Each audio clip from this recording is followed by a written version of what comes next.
नमस्कार, मैं साक्षी तिवारी आप सभी का स्वागत करती हूँ हमारे चैनल विविध स्टोरी पे।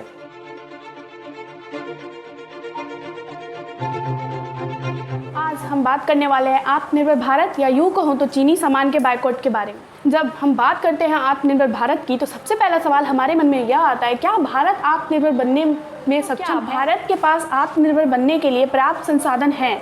जी हाँ, अगर हम इसकी बात करें तो भारत आत्मनिर्भर बनने में सक्षम है और भारत के पास पर्याप्त संसाधन है कि वो आत्मनिर्भर बने। पहला ऐसा देश है जिसने 7 रुपये प्रति किलोमीटर यानी एक ऑटो रिक्शा से भी कम खर्च पे मंगल तक की सफर को तय किया। भारत के पास दुनिया में सबसे ज़्यादा युवा श्रम शक्ति है, दुनिया में दूसरी सबसे ज़्यादा जनसंख्या के भारत खुद हर तरह के प्रोडक्ट के लिए एक बहुत बड़ा मार्केट। आज भारत को ज़रूरत है तो बस एक सही दिशा में अपने प्रयासों को आगे बढ़ाने का। अब अगर भारत के आत्मनिर्भर बनने में पॉजिटिव साइड को देखें तो जब हम आत्मनिर्भरता पे जोड़ दें तो भारतीय अर्थव्यवस्था में प्रभावशाली सुधार देखने को मिलेगा। सामने एक बहुत बड़ी समस्या है यहाँ के युवाओं के लिए रोजगार उपलब्ध कराना। अगर हम अर्थव्यवस्था पे जोड़ दें, आत्मनिर्भरता इस समस्या को बहुत बड़े पैमाने तक हल कर देगी। आज हम किसी भी विदेशी प्रोडक्ट को बेहतर मान के उपयोग करते हैं जिससे कि भारतीय प्रोडक्ट को बढ़ावा नहीं मिलता। भारतीय कंपनी के लिए सबसे बड़ी चुनौती यह भी है कि वो विदेशी कंपनियों के टक्कर में कम मूल्य पर अच्छे प्रोडक्ट उपलब्ध। आत्मनिर्भर बनाने के लिए सरकार के साथ साथ बड़े उद्योगपतियों का भी सामने आना बहुत जरूरी है। वर्तमान में भारत सरकार स्टार्टअप इंडिया एवं आत्मनिर्भर भारत योजनाओं के अंतर्गत लोगों को घरेलू प्रोडक्ट्स को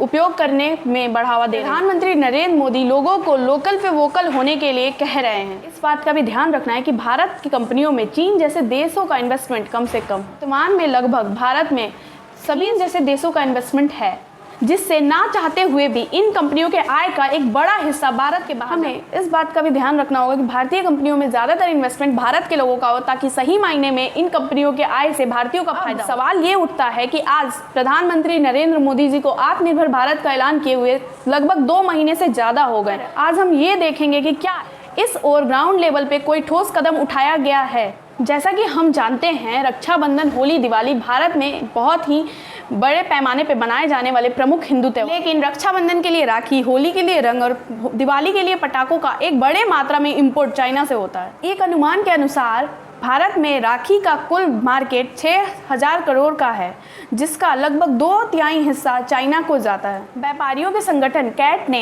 पूरे देश में स्वदेशी राखी मनाने की मुहिम छेड़ी है जिसका सीधा नुकसान यानी कि 4,000 करोड़ का नुकसान चाइना को होगा और यह 4,000 करोड़ रुपए हमारे देश के अर्थव्यवस्था में लगेंगे। यहीं दूसरी तरफ भारत सरकार ने आत्मनिर्भरता को मद्देनजर रखते हुए चाइनीज ऐपों को बैन की है। साथ ही भारत सरकार ने चाइना से होने वाले टेलीविजन आयात पे रोक लगाया है जिससे कि चीन से होने वाले लगभग 7,000 करोड़ के कलर टीवी के व्यापार पर असर पड़ेगा।